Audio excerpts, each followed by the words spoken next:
Good morning, caretakers, and welcome to Caretaker's Corner, where we discuss everything that has to do with taking care of your elderly disabled parents, your disabled spouses, adult disabled children, and ourselves.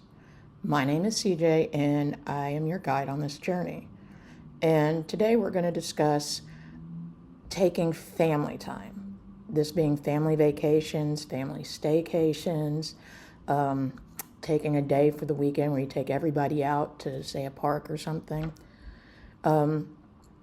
For regular families, this can be a event anyway, trying to get everybody together and all their stuff and get it out.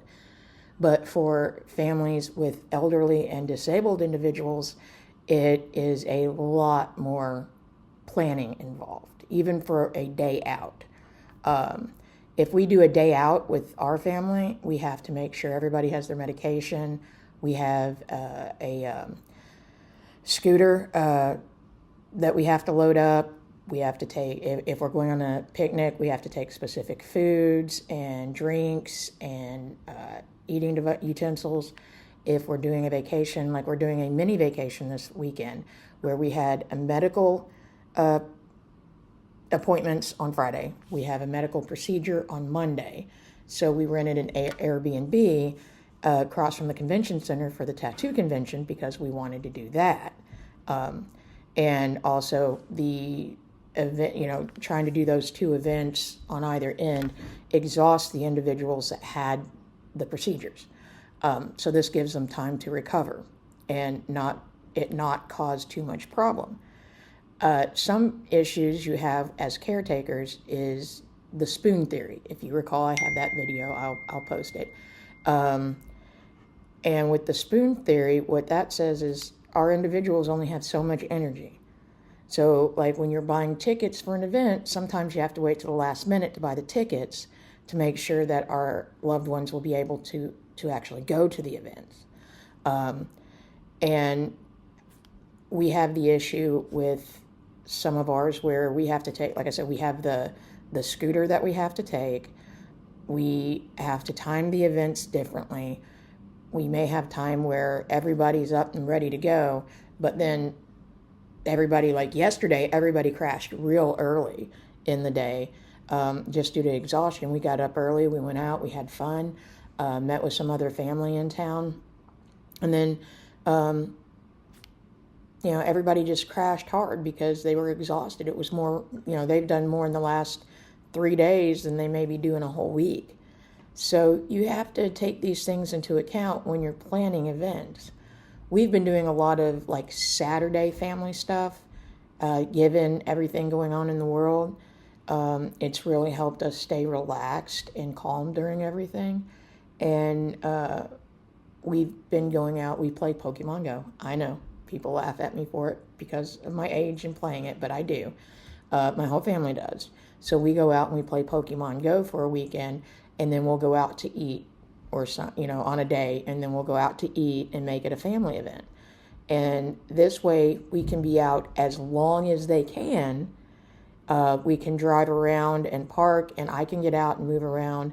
They can stay in the vehicle, and everybody still gets to play, and they're not cooped up in the house. So they're able to get out, get fresh air, and be able to participate in a game that a lot of people we know play. So sometimes you just have to plan ahead and be able to make a, first thing back to my list, I'm a big list person. If you're doing an extended stay, make a list. Make sure you've got all your medications that you need and that they're all filled.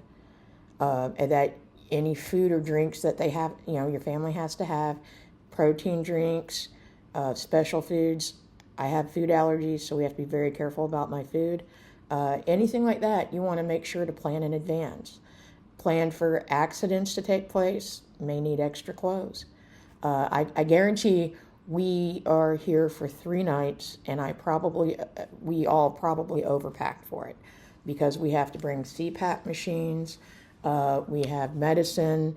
Like I said, we have somebody having a procedure on Monday, and we need to make sure we have everything we're going to need. I'm sorry about the background noise. We're in an Airbnb, so it's got really thin walls.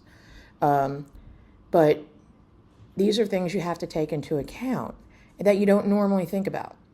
And so it's not like, even a family without disabled folks, if you're doing an extended stay vacation somewhere, you have to make plans for this. And a lot of people just don't think about everything extra that you have to do when you're dealing with elderly and disabled.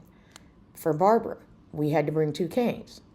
One folds down into a seat, so that way when she gets tired, she can sit down and just relax until she has the energy to get up and start moving again. So that's something that we do. We also pack pop-up seats. You can get them on Amazon, not sponsored obviously, but they come in handy because that way if anybody else gets tired, we just pop it up and you can set it anywhere and take a seat. And it comes in very handy. Also, they tend to be stable, easier to put in different areas. Like if you take a camping chair or something with you, they're heavy, they're bulky, and they tend to only sit, like you got to be in a specific kind of area. It can't be rocky terrain or whatever. Whereas these other ones, they have a footprint of like less than a foot, so they easily set up anywhere. And we take a lot of those. I mean, we've got several of those that we can carry around with us when we need it. A lot of folks, my folks get tired sometimes because they don't do a lot of movement because of their disabilities. They are all trying to do more movement, and I praise them. They're doing great jobs, but they're still limited in what they're able to do. But they're getting better at it every day, and that's what matters. And these events are also very good, like doing the weekend events are a very good way to ease people back into doing extra movements. And that's something you might want to think about if you're trying to get your family member to be a bit more active. If the doctor says they need to be more active or they've given up. I mean, let's face it, some people just give up and you've got to try and prod them into getting back out there. It's not easy, but doing small outdoor stuff helps. All right, and you can usually get them going, you can start out with a walk or a drive through the park. And that tends to help out a whole lot. And I'm sorry, Barbara is messing around behind the scenes. But these things help out a lot, and it's easy to do. I mean, I know people that have family that are in a lot worse condition than mine, and getting everybody into a vehicle and out for just a ride around the park can be a big accomplishment and task.